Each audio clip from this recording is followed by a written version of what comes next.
إن الله وملائكته يصلون على النبي يا أيها الذين آمنوا صلوا عليه وسلموا تسليما اللهم صل على سيدنا محمد وعلى آل سيدنا محمد وبارك وسلم مولاي صل وسلم دائما أبدا على حبيبك خير الخلق كلهم هو الحبيب الذي ترجى شفاعته لكل هول من الأهوال مقتحم محمد سيد الكونين والثقلين والفريقين من عرب ومن عجم صلى الله تعالى على خير خلقه ونور عرشه محمد وآله وأصحابه أجمعين.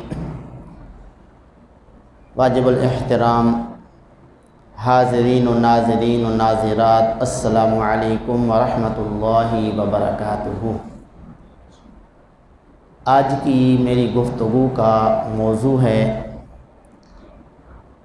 اسلام میں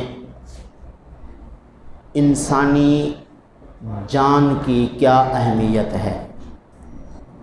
دعا فرمائیں اللہ پاک حق کہنے کی توفیق عطا فرمائے اور ہم سب کو اس پر عمل پیرا ہونے کی بھی توفیق عطا فرمائے. چھٹے پارے میں سورۃ مائدہ کی 32ویں آیت میں اللہ تبارک و تعالی نے ارشاد فرمایا من اجل ذالک کتبنا علی بنی اسرائیل انہ من قتل نفسا بغیر نفس او فساد فی الارض فکأنما قتل الناس جميعا.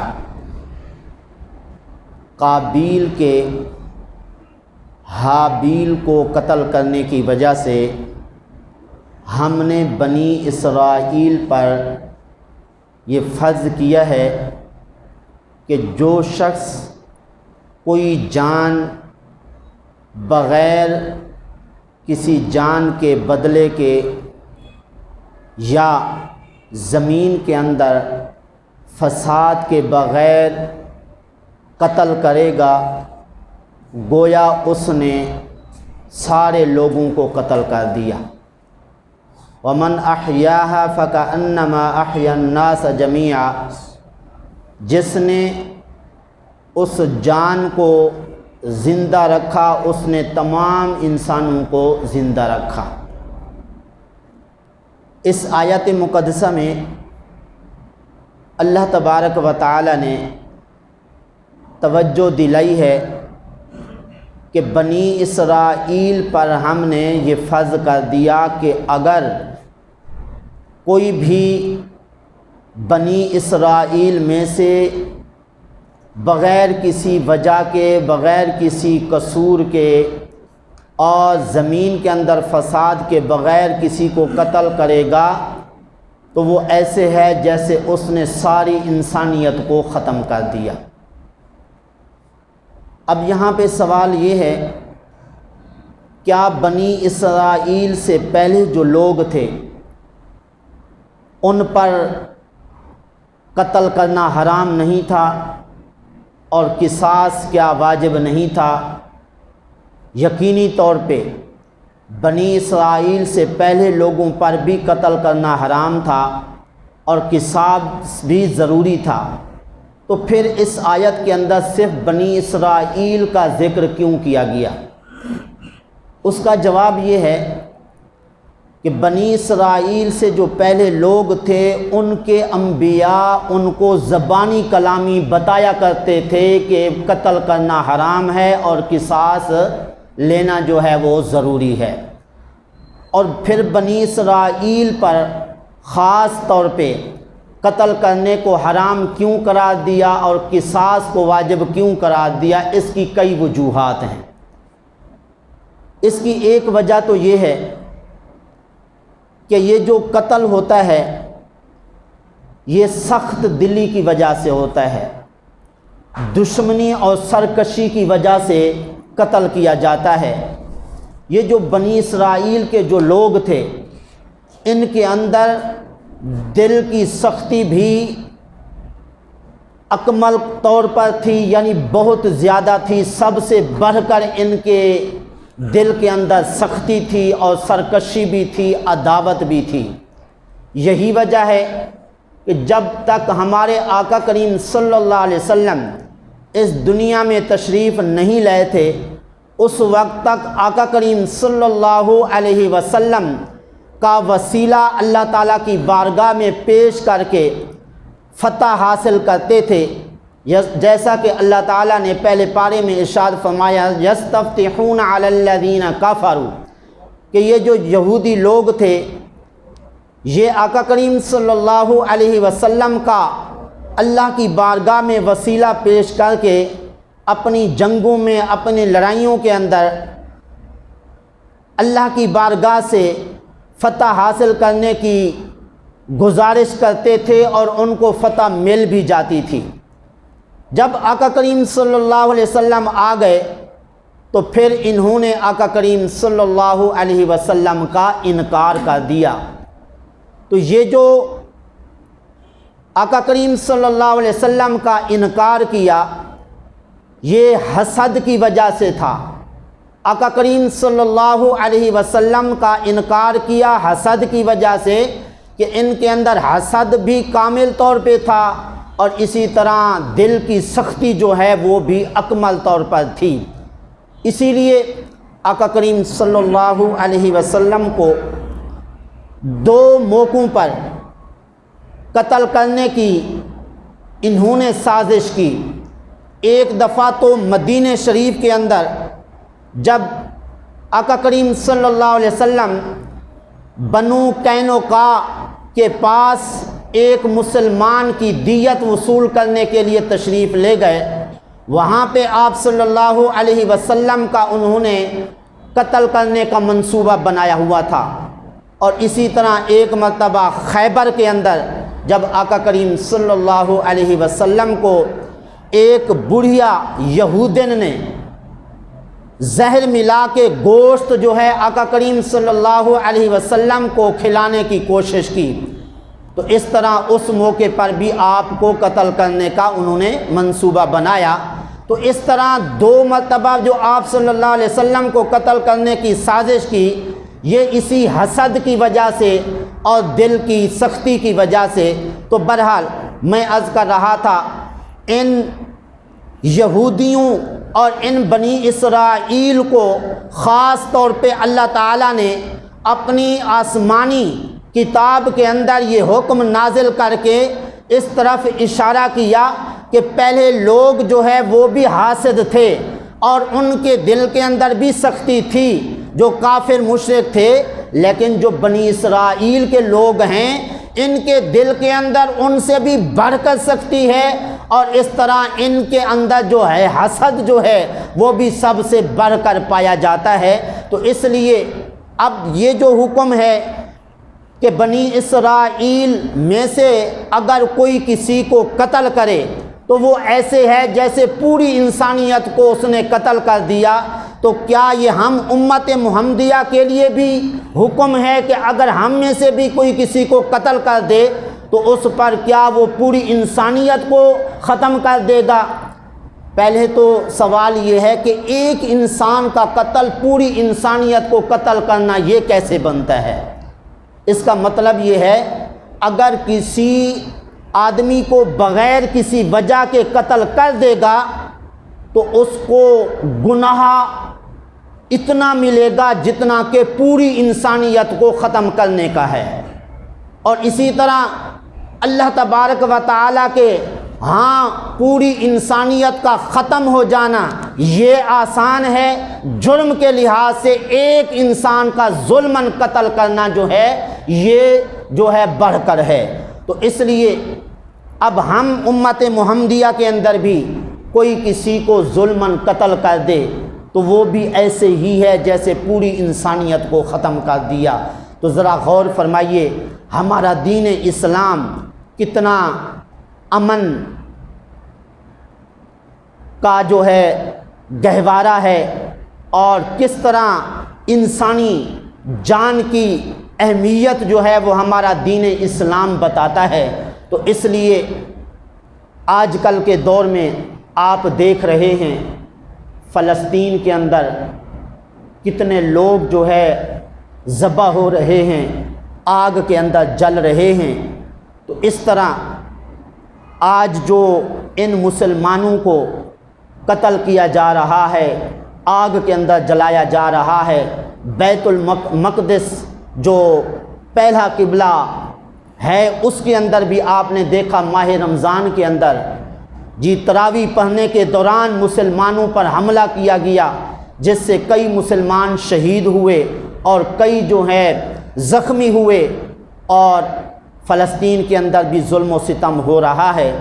تو اب دیکھیے ادھر ایک جان کو ضائع کرنا، پوری انسانیت کو قتل کرنے کے مترادف اللہ تعالیٰ نے بتایا ہے، تو اس طرح کئی مسلمانوں کی جانوں کو ضائع کرنا، ان کو قتل کرنا اور ان کو ذبح کرنا اور آگ کے اندر جلانا کتنا بڑا جرم ہے۔ لیکن حضرات گرامی، میں یہ بھی عرض کرتا چلوں کہ آج کل جو فلسطین پہ اتنا ظلم و ستم ہو رہا ہے، یا بیت المقدس ویسے عام طور پہ لفظ بولا جاتا ہے، اصل لفظ ہے بیت المقدس۔ تو بیت المقدس کے اندر جو حملہ ہوا، اس کی خبر ہمارے آقا کریم صلی اللہ علیہ وسلم نے آج سے 1400 سال پہلے دے دی تھی، اور آقا کریم صلی اللہ علیہ وسلم نے ارشاد فرمایا تھا، مستدرک للحاکم، یہ حدیث کی کتاب ہے، اس کے اندر یہ حدیث پاک نقل کی گئی ہے۔ آقا کریم صلی اللہ علیہ وسلم نے فرمایا، ایک زمانہ آئے گا میں جو دین اسلام لے کے آیا ہوں، اس دین اسلام پر حملہ کیا جائے گا، اور وہ حملہ کس طرح ہوگا؟ فرمایا اس دین اسلام کی کئی کڑیاں ہوں گی، ان کڑیوں کو توڑا جائے گا۔ کیا مطلب؟ کہ جو مسلمان وہ راستے جو لے کر چل رہے ہوں گے، اپنی آخرت کے لیے تیاری کر رہے ہوں گے، ان پر جو ہے دشمن حملہ کریں گے۔ اور آگے آقا کریم صلی اللہ علیہ وسلم نے وضاحت بھی فرمائی کہ روزوں پر حملہ بھی ہوگا، نماز پر بھی حملہ ہوگا، اور اس طرح حج پر بھی حملہ ہوگا۔ آج آپ دیکھ رہے ہیں نماز پہ بھی حملہ کیا گیا، روزے پہ بھی حملہ کیا گیا، حج بیت اللہ شریف پر بھی حملہ کیا گیا۔ اور آقا کریم صلی اللہ علیہ وسلم نے فرمایا کہ سب سے پہلے جس چیز پر دشمن حملہ کرے گا وہ اقتدار اور حکومت پر جو ہے وہ حملہ کرے گا۔ تو فلسطین کی پہلے حکومت چھینی گئی، یہودیوں نے حکومت چھینی، اقتدار چھینا، اور اس کے بعد آقا کریم صلی اللہ علیہ وسلم نے فرمایا آخری حملہ جو ہے وہ نماز پر ہوگا۔ تو آپ نے دیکھا فلسطین کی حکومت پہلے چھینی گئی، پھر اس کے بعد اب نمازیوں پر ماہ رمضان کے اندر حملہ کیا گیا، اور اس طرح کئی نمازیوں کو شہید کیا گیا، کئیوں کو زخمی کیا گیا۔ تو اس طرح آقا کریم صلی اللہ علیہ وسلم نے آج سے 1400 سال پہلے یہ خبر دے دی تھی، جس کا اب اظہار ہو رہا ہے، ہر مسلمان جو ہے وہ دیکھ رہا ہے۔ تو حضرات گرامی، اسی طرح ہمارے ملک پاکستان کے اندر دیکھیں کہ آپ نے دیکھا 30ویں رمضان المبارک کو عید کرائی گئی، اور 30ویں کا جو روزہ تھا اس پہ حملہ کیا گیا، اور اس طرح مسلمانوں کو وہ روزہ نہیں رکھنے دیا گیا۔ تو یقین جانیے یہ بھی روزے پر حملہ ہے، یہ بھی دین اسلام پر حملہ ہے۔ اور اسی طرح جب روزے پر حملہ ہوا، پہلے جو حکومت تھی یہ حکومت بھی پاکستان کی چھین لی گئی، اب تو یہ حکومت دشمنوں کے ہاتھوں میں ہے۔ جس طرح دشمنوں اور غیر مسلموں کا اشارہ ہوتا ہے، اسی طرح آج کے حکمران جو ہے وہ چل پڑتے ہیں۔ تو اس طرح پہلے تو دنیاوی نقصان پہنچا رہے تھے، آپ نے دیکھا کہ آج کل بڑے بڑے کاروباری لوگ جو ہے وہ پس کے رہ گئے ہیں، اور جو مزدور طبقہ کے لوگ تھے وہ تو ویسے ہی پس گئے۔ کل میں آ رہا تھا، راستے میں ایک بابا جی ملے، تو کہتے ہیں مولوی صاحب مجھے لے چلو، میں نے سمن آباد موڑ پہ جانا ہے۔ میں نے پوچھا کہاں جائیں گے؟ کہتے ہیں میں جو ہے وہ بھاٹی گیٹ کے آگے ایک مارکیٹ ہے، ادھر میں نے جانا ہے۔ تو راستے میں وہ مجھے بتا رہا تھا، مولوی صاحب میرے پاس موٹر سائیکل تھی اب کرونے کے آنے کی وجہ سے وہ موٹر سائیکل میں نے بیچ دی، گھر کے اندر کوئی کھانے پینے کا انتظام نہیں تھا، وہ بیچ کے میں نے گزر اوقات کیا، اب میرے پاس سواری نہیں ہے، اتنی بڑی مشکل سے میں جاتا ہوں اور مجھے دقت ہوتی ہے۔ تو اس طرح یہ کئی مثالیں جو ہیں وہ ہمارے سامنے ہیں، اور اس طرح مزدور طبقہ کے لوگ، بڑے بڑے کاروباری لوگ جو ہے وہ پس کے رہ گئے ہیں۔ پہلے تو یہ دنیاوی نقصان جی ملک پاکستان کے حکمران پہنچا رہے تھے، اب دینی نقصان بھی پہنچانا شروع ہو گئے۔ تو اس کی دلیل جو ہے وہ ہمارے آقا کریم صلی اللہ علیہ وسلم کا فرمان ہے کہ ایک زمانہ آئے گا کہ نماز پر بھی حملہ ہوگا، اور فرمایا کہ حکومت پر حملہ ہوگا، روزے پر حملہ ہوگا۔ تو اس طرح اگر بیت المقدس کے اندر نماز پر حملہ ہوا تو اس طرح پاکستان میں اب روزے پر حملہ کیا گیا۔ ایک وقت آئے گا کہ نماز پہ بھی حملہ ہوگا، نماز بھی پڑھنے نہیں دی جائے گی۔ اسی طرح آپ کے سامنے ہے حج بیت اللہ شریف پر بھی حملہ کیا گیا۔ اب کتنے لوگ جو ہیں وہ حج کرنے جاتے ہیں یا آج کل طواف کر رہے ہیں، یہ بھی ایک قسم کا دین اسلام پر حملہ ہے۔ تو اب ہمیں کیا کرنا چاہیے؟ ہمیں یہ کرنا چاہیے کہ ہم کوشش کریں کہ یہ جو حملہ ہوا اس کو ختم کرنے کی کوشش کریں، اور اس طرح دین اسلام کی حفاظت کریں۔ اب وہ کیسے ہو سکتا ہے؟ دین اسلام کی حفاظت ہم لوگ کس طرح کر سکتے ہیں؟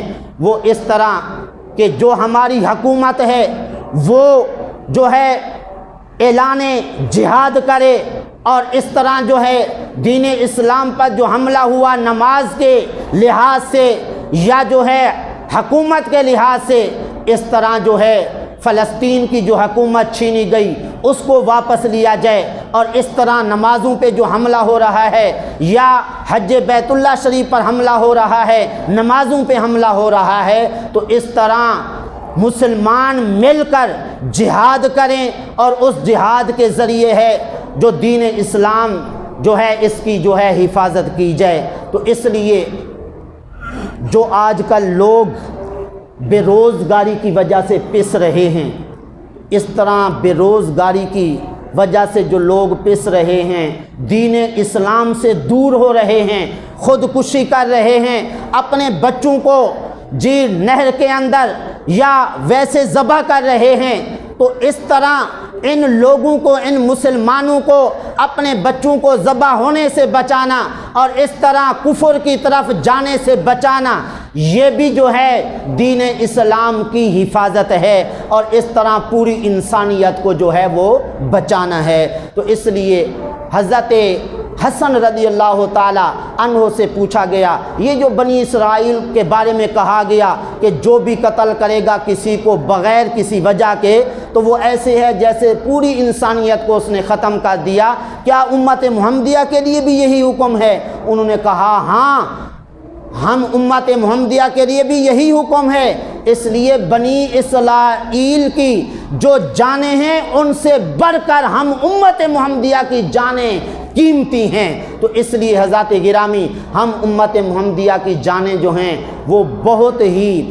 قیمتی ہیں، بہت مہنگی ہیں، تو اس لیے ان جانوں کو بچانے کی کوشش کرنی چاہیے۔ اس لیے اللہ تعالیٰ نے فرمایا وَمَنْ أَحْيَاهَا فَكَأَنَّمَا أَحْيَا النَّاسَ جَمِيعًا، جس نے ایک جان کو بچا لیا اس نے تمام لوگوں کو بچا لیا۔ اب اس بچانے کی کیا صورتیں ہیں؟ کئی صورتیں ہیں کہ ایک آدمی کفر کی طرف جا رہا تھا، اس کو کہا بھائی نہیں یہ آپ کے لیے نقصان دہ ہے، آپ کفر اختیار نہ کریں، یہ بھی اس کو بچانا ہے۔ اسی طرح ایک آدمی بلا وجہ کسی کو قتل کرنے کے درپے تھا تو اس قتل ہونے والے شخص کو اس قاتل سے بچا لیا، یہ بھی انسان کو زندہ رکھنا اور بچانے والی صورت ہے۔ اسی طرح ایک بندہ آگ میں جل رہا تھا، بڑھ کر اس کو آگ سے باہر نکال لیا، یہ بھی اس کو زندہ رکھنے والی صورت ہے۔ اسی طرح پانی کے اندر کوئی ڈوب رہا تھا، پانی سے اس کو نکال لیا، اس طرح جو ہے اس کو پانی سے جی ڈوبتے ہوئے بچا لیا، یہ بھی پوری انسانیت کو بچانے والی صورت ہے۔ تو حضرات گرامی، اس طرح آج کے دور میں جس طرح غربت ہے کہ لوگ اپنے بچوں کو جی ذبح کر رہے ہیں، پانی بہتے کے اندر ڈال رہے ہیں، نہ یہ بچے ہوں گے نہ کھانے کے لیے یہ کچھ مانگیں گے۔ اس طرح ان غریبوں کو دیکھ کر اپنی جیب سے ان پہ خرچ کرنا اور ان کو خودکشی نہ کرنے دینا، بچوں کو ذبح نہ کرنے دینا اور پانی کے اندر ان کو نہ ڈالنے دینا، یہ بھی ایک جان کو بچانے والی صورت ہے۔ تو ایک جان کو کسی بھی صورت میں بچائیں گے وہ ایسے ہے جیسے پوری انسانیت کو بچا لیا۔ تو اس لیے حضرت امیر حمزہ رضی اللہ تعالی عنہ آقا کریم صلی اللہ علیہ وسلم کی بارگاہ میں حاضر ہوئے، عرض کی آقا مجھے یہ بتائیے کہ میں اپنی زندگی سکون اور آرام سے کیسے گزار سکتا ہوں؟ آقا کریم صلی اللہ علیہ وسلم نے فرمایا تم کسی انسان کو قتل کرنے کا تو ارادہ نہیں رکھتے، یا فرمایا کہ آپ کسی انسان کو قتل کرنا زیادہ پسند کرتے ہیں یا اس کو بچانا زیادہ پسند کرتے ہیں؟ عرض کی آقا میں انسان کو بچانا پسند کرتا ہوں۔ آقا کریم صلی اللہ علیہ وسلم نے فرمایا پھر تم اپنی اصلاح میں لگ جاؤ، اپنی اصلاح کرتے رہو۔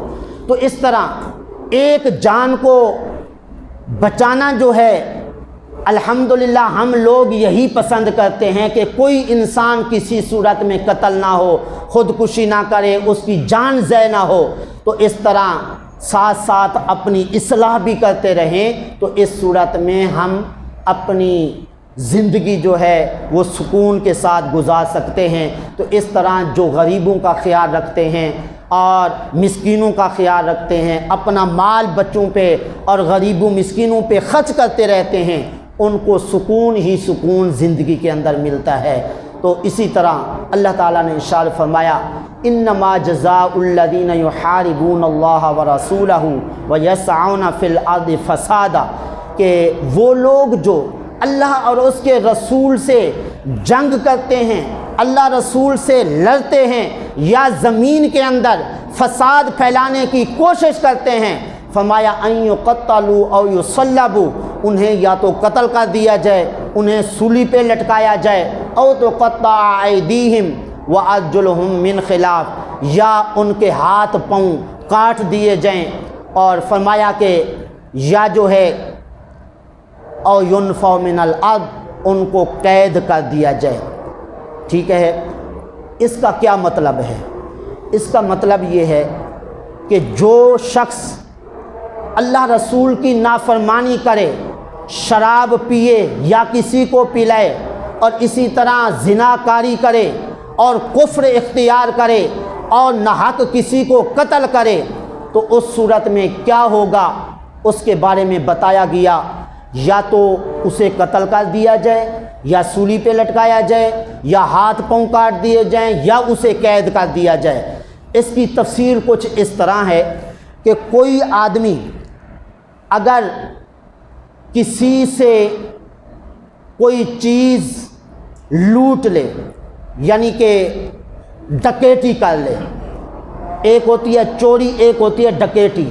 چوری ہوتی ہے کہ کوئی آدمی حفاظت اپنے مال کی کر رہا ہے، تو اس کو نیند آ گئی یا اس کی توجہ نہ رہی، وہ بندہ کوئی لٹیرا یا ڈکیت جو ہے وہ آ کے چیز لے گیا، تو یہ چوری ہوتی ہے۔ لیکن ایک آدمی بالکل جاگ رہا ہے، ہوش و حواس میں ہے، دیکھ بھی رہا ہے، اس کے ماتھے کے اوپر آ کے جی پستول رکھ کے کہے سب کچھ نکال دے مجھے، یا گھر کے اندر آ کے اس کو باندھ کے سارا کچھ لے جائے، اس کو کہتے ہیں ڈکیتی۔ اب ڈکیتی کی صورت میں اگر کوئی وہ ڈکیت آ کے کسی کو قتل کر دیتا ہے، اس کا مال بھی لے جاتا ہے، تو اس صورت میں شریعت نے کیا حکم بیان کیا؟ آئیے سنیے ذرا توجہ سے، اس کی کئی صورتیں ہیں۔ ایک تو یہ ہے کہ وہ ڈکیت کسی کو قتل بھی کر جاتا ہے اور اس کا مال بھی لوٹ کے لے جاتا ہے۔ اس صورت میں شریعت نے یہ بتایا کہ اس کے ہاتھ پاؤں بھی کاٹ دیے جائیں اور اس کو قتل بھی کر دیا جائے، اور بادشاہ وقت کو اختیار ہے پہلے کیا کرے کہ اس کے ہاتھ پاؤں کاٹ دے، پھر اس کو قتل کرے یا اس کو سولی پہ لٹکا دے، یا یوں کہ بالکل سرے سے ہی اس کو قتل کر کے سولی پہ لٹکا دے۔ یہ ہے اس وقت کے جب ڈکیت نے مال بھی لے لیا اور جان بھی ضائع کر دی۔ ایک صورت یہ ہے کہ ڈکیت نے ویسے ڈرایا دھمکایا، راستے میں کھڑا ہو گیا اور اس طرح آنے جانے والے مسافروں کو ڈرانا شروع کر دیا۔ اس صورت میں شریعت کیا کہتی ہے کہ اس ڈکیت کو جو مسلمانوں کو ڈرا رہا ہے اس کو جیل کے اندر قید کر دیا جائے، یہاں تک کہ وہ جو ہے توبہ کر لے اور وعدہ کرے کہ میں آئندہ ایسا کام نہیں کروں گا۔ تیسری صورت یہ ہے کہ کسی کو قتل کر دے لیکن مال جو ہے وہ اس کا نہ لے جائے، اس صورت میں بھی اس کو قتل کیا جائے گا۔ ایک صورت یہ ہے کہ قتل کسی کو نہیں کرتا لیکن مال جو ہے وہ لوٹ کے لے جاتا ہے، اس صورت میں حکم کیا ہے کہ اس کے اوپر حد جاری کی جائے، کیا کہ جی اس کو قتل تو نہ کیا جائے لیکن اس کو سزا دی جائے، اور اس طرح جو بادشاہ وقت ہے وہ جو سزا دینا چاہے اس کو سزا دے دے۔ لیکن یہ اس صورت میں ہے کہ جب پہلے توبہ نہ کرے۔ اگر پہلے ہی توبہ کر لیتا ہے اور عدالت کے اندر اس کا کیس ہی نہیں جاتا ہے، اس صورت میں پھر معافی ہے، حد بھی اس پہ جاری نہیں ہوگی۔ لیکن اگر گرفتار ہو گیا ہے، گرفتار ہونے سے پہلے توبہ کر لی ہے تو توبہ کرنے کے بعد اس پہ حد تو جاری ہوگی، لیکن فرمایا کہ آخرت میں جو ہے وہ ذلت و رسوائی سے بچ جائے گا۔ اور اس طرح یہ آیت ایک خاص موقع پر اتری، وہ کس وقت کے آقا کریم صلی اللہ علیہ وسلم کے پاس بحرین سے 7 آدمی آئے تھے مدینہ شریف کے اندر، منافقانہ طور پہ انہوں نے اسلام تو قبول کر لیا، حضور پہ بھی ایمان لے آئے، لیکن انہوں نے اعتراض کیا کہ ہمیں جو ہے وہ مدینہ شریف کی آب و ہوا موافق نہیں آ رہی، کیونکہ ان کا رنگ جو ہے وہ بھی زرد پڑ گیا، ان کے جو پیٹ تھے وہ بھی پھول گئے۔ پھر آقا کریم صلی اللہ علیہ وسلم نے فرمایا ہمارے صدقے کے اونٹ جو ہیں وہ چر رہے ہیں، تم جاؤ ان اونٹنیوں کا دودھ بھی پیو اور پیشاب بھی پیو۔ وہ جب گئے انہوں نے پیشاب بھی پیا، دودھ بھی پیا، اور اس کے بعد جو ان اونٹوں کے اور اونٹنیوں کے چرواہے تھے ان کو انہوں نے قتل بھی کیا، آنکھوں کے اندر گرم سلائیاں بھی ڈالیں اور ان کے ہاتھ پاؤں بھی کاٹے۔ پھر ان اونٹوں کو اور اونٹنیوں کو جو ہے وہ ہانک کے لے گئے اپنے بحرین علاقے کے اندر۔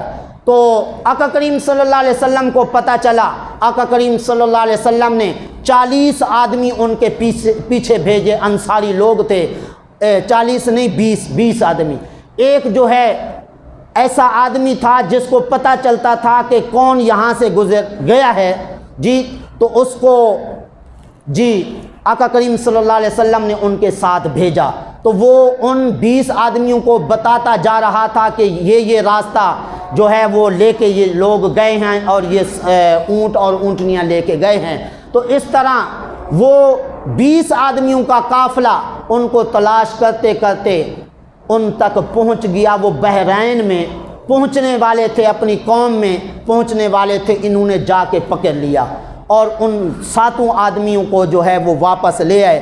آقا کریم صلی اللہ علیہ وسلم نے بدلے کے طور پہ ان کے پاؤں بھی کٹوائے، ہاتھ بھی کٹوائے، آنکھوں کے اندر گرم سلائیاں بھی ڈلوائیں، اور اس طرح گرم میدان کے اندر ان کو پھینکوا دیا، اور اس طرح وہ زندہ حالت میں تھے اور ان کو اتنی تکلیف ہو رہی تھی، پیاسے تھے، پانی مانگتے تھے۔ آقا کریم صلی اللہ علیہ وسلم نے فرمایا اب تمہیں جہنم کی آگ ملے گی۔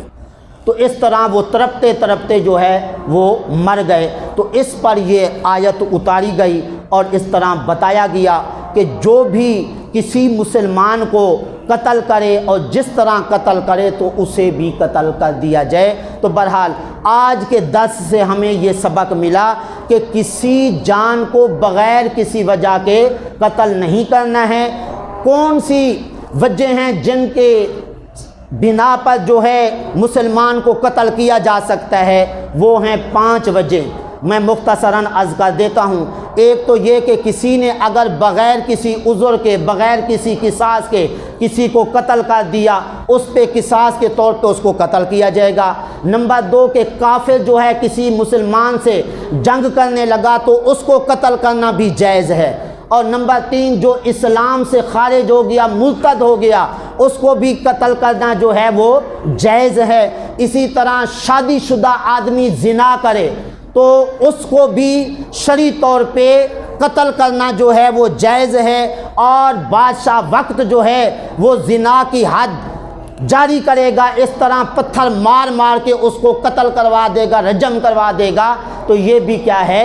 جائز ہے۔ اور اسی طرح جو ہے فرمایا کہ کوئی زمین کے اندر فساد کرے، جی کہ بغاوت کرے ملک کے اندر، تو اس باغی کو جو ہے وہ بھی قتل کرنا جائز ہے۔ اسی طرح جو ڈکیٹ آدمی ہے، ڈکیٹ کو بھی قتل کرنا جائز ہے۔ اگر کسی نے ڈکیٹ کو قتل کر دیا، شرعی طور پہ اس کو قصاص نہیں دینا پڑے گا، کیونکہ وہ جو ڈکیٹ تھا وہ مسلمان کو مارنے کے درپے تھا، اس لیے شریعت نے کہا کہ اب اس کو کوئی اگر ڈکیٹی کرتے ہوئے قتل کر دے گھر والا یا کوئی اور، تو اس پر اس کو قصاص جو ہے وہ نہیں دینا پڑے گا۔ تو بہرحال ہمارے دین اسلام نے ہم مسلمانوں کی جان کی بڑی قدر بتائی ہے، تو اس لیے اپنی جان دوسروں کی جانوں کی حفاظت کرنے کی کوشش کرنی چاہیے۔ دعا ہے اللہ تعالیٰ کی بارگاہ میں جو